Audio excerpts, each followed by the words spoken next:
Episode के starting में हम देखते हैं शिनिची और ryuko आमने सामने खड़े होते हैं। शिनिची को ryuko को देखकर काफी ज्यादा गुस्सा आ रहा होता है। तभी मिगी बोलता है, शांत रहो शिनिची, अगर तुम्हें ब्रेथ की कमी रहेगी तो ये प्रॉब्लम की बात है। तभी ryuko बोलती है कि मुझे तुम लोगों से काफी सारी बातें डिस्कस करनी थी, लेकिन मुझे इस बात को लेके अच्छी फीलिंग नहीं आ रही है, इसीलिए मैं इस बात को पहले खत्म करूंगी। तभी ryuko बताती है कि मैंने अभी तक 38 लोगों को मार दिया है।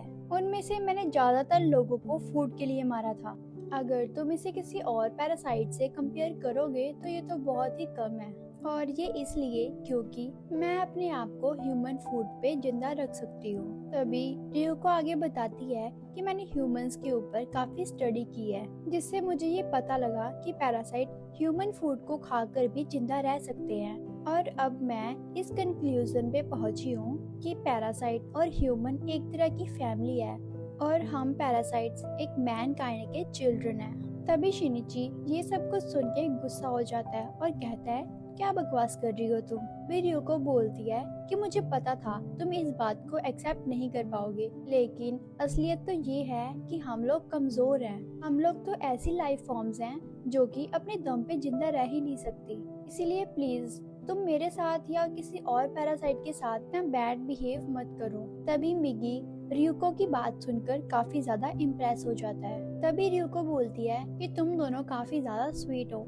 इसीलिए मैंने सोचा कि मैं अपने थॉट्स तुम्हारे साथ शेयर कर लूं। तभी ryuko बोलती है, तुम्हें गोटो से दूर रहना चाहिए, और अगर उस दिन तुम मिकी की जगह फाइट कर रहे होते उससे तो तुम जरूर मारे जाते।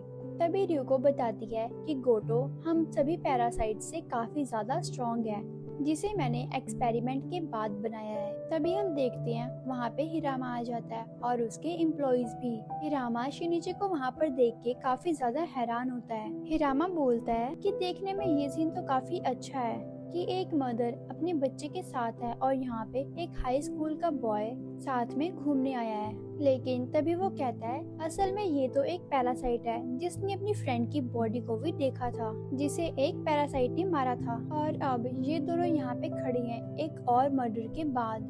तभी हिरामा उस बच्चे के कपड़ों को नोटिस करता है, जिसके कपड़े में ब्लड के डॉट्स लगे होते हैं, और बोलता है कि तुम ही ryuko हो ना, और तुमने ही अभी एक पर्सन को मारा है जिसका नाम कुरामोरी है। यहाँ पर शिनिची ये बात सुनकर काफी ज्यादा हैरान हो जाता है। तभी हिरामा शिनिची को बोलता है कि तुम यहाँ पे क्या कर रहे हो, और बोलता है कि हम दोनों पहले मिल चुके हैं, क्या तुम्हें याद है? अगर तुम्हें मेरा मिलना याद है तो तुम्हें मेरा नाम भी याद होगा, इकेडा। तभी शिनिची बोलता है कि मुझे लगता है कि तुम मेरा नाम भूल चुके हो मिस्टर हिरामा।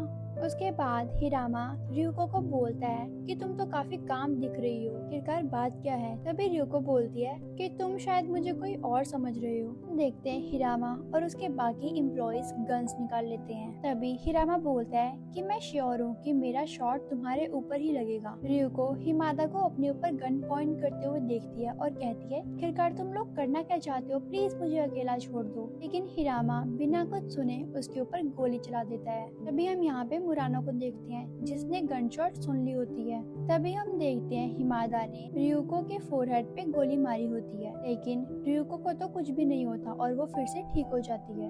और तभी हिमादा और उसके बाकी एम्प्लॉइज को यकीन हो जाता है कि ये एक रियल पैरासाइट है। तभी हिरामा अपने एम्प्लॉइज को शूट करने का ऑर्डर देता है, लेकिन यहाँ पे शिनिची सभी को मना करता है, रोकने की कोशिश करता है और बोलता है कि ये बेबी एक ह्यूमन है, इसे कुछ भी नहीं होना चाहिए। लेकिन हिरामा शिनिची को पीछे होने के लिए बोलता है। तभी हम देखते हैं हिरामा और उसके बाकी एम्प्लॉइज कंटिन्यूसली शूट कर रहे होते हैं। तभी मिगी शिनिची को इन सभी चीजों से दूर रहने के लिए कहता है। तभी ryuko अपनी बेबी को प्रोटेक्ट करने के लिए अपने हेयर्स को स्ट्रॉन्ग बना लेती है। यहाँ पे मुरानो इस गन शॉट को सुनकर सोच रही होती है, कहीं शिनिची इन सब में इन्वॉल्व तो नहीं है। यहाँ पे मिगी तो बहुत ज्यादा हैरान हो रहा होता है कि ryuko फाइट बैक क्यों नहीं कर रही है। भी हम देखते हैं ryuko शिनिची की तरफ आने लग जाती है, लेकिन मिगी शिनिची को वहाँ से भागने के लिए कहता है। तभी ryuko कहती है कि शिनिची तुम मुझे इस तरह छोड़ के नहीं जा सकते। फिर ryuko शिनिची को रोकने के लिए उसकी मॉम का फेस बना लेती है। फिर शिनिची उसकी तरफ देखता है और मॉम बोल के वहीं पे खड़ा हो जाता है। तभी मिगी बोलता है कि शिनिची वो तुम्हें अपने ट्रैक में फंसा रही है, तुम अपने हार्ट के होल को याद करो। तभी हम देखते हैं हिरामा जो कि समझ जाता है कि कुछ ना कुछ तो गड़बड़ जरूर है, इसीलिए वो अपने एम्प्लॉयज को शूट करने से मना करता है। तभी रियोको बोलती है कि मैं काफी टाइम से सोच रही थी कि आखिरकार मुझे इस दुनिया में क्यों लाया गया है। जैसे ही मैं इस क्वेश्चन का आंसर ढूंढती थी तो मुझे दूसरा क्वेश्चन मिल जाता था। काफी कुछ सोचती रहती थी लेकिन कुछ भी चेंज नहीं होता था। अगर मुझे कोई ये भी बोलता कि सब कुछ खत्म हो गया है तो मैं वो भी मान लेती, लेकिन आज मुझे एक और क्वेश्चन का आंसर मिल गया है। तभी वो बोलती है, शिनिची, आज तक मैंने ऐसा कुछ भी नहीं किया कि इस बच्चे को कुछ भी हार्म हो। मैं बस ये चाहती हूँ कि ये बिल्कुल नॉर्मल तरीके से एक ह्यूमन हैंड में रेस हो। तभी शिनिची बोलता है, हाँ मैं इस बात का ध्यान रखूंगा। तभी मिगी ये सब कुछ देख के काफी ज्यादा हैरान होता है। तभी रियोको बोलती है, मैंने कुछ दिन पहले ही मिरर में देख के ह्यूमन की तरह हंसने की कोशिश की थी। ये करके मुझे काफी अच्छा लगा था। और ये बोल के रियोको वहाँ पे नीचे गिर जाती है और मर जाती है। यहाँ पे मिगी सोच रहा होता है अगर रियोको चाहती तो वो उन लोगों को मार भी सकती थी और बच भी सकती थी, लेकिन उसने यहाँ पे ऐसा कुछ भी नहीं किया। तभी बेबी रोने लग जाता है और शिनिची बोलता है, मुझे पता है कि तुम क्यों रो रहे हो, क्योंकि तुम्हारी मॉम की डेथ हो चुकी है। तभी शिनिची उस बेबी को देखता है तो उसको अपनी मॉम की याद आने लग जाती है। तभी वहाँ पे मुरानो भी आ जाती है और तभी शिनिची अपनी पुरानी मेमोरीज को याद कर रहा होता है, जैसे कि काना का मरना, उसकी मॉम का मरना और ट्रिप पे जाना, उस छोटे पपी का मरना और अपनी चाइल्डहुड मेमोरीज याद करता है। तभी शिनिची ये सब कुछ याद करके रोने लग जाता है। तभी वो पीछे मुड़ के देखता है तो मुरानो भी रो रही होती है और वो बोलती है, शिनिची तुम फाइनली वापस आ गए।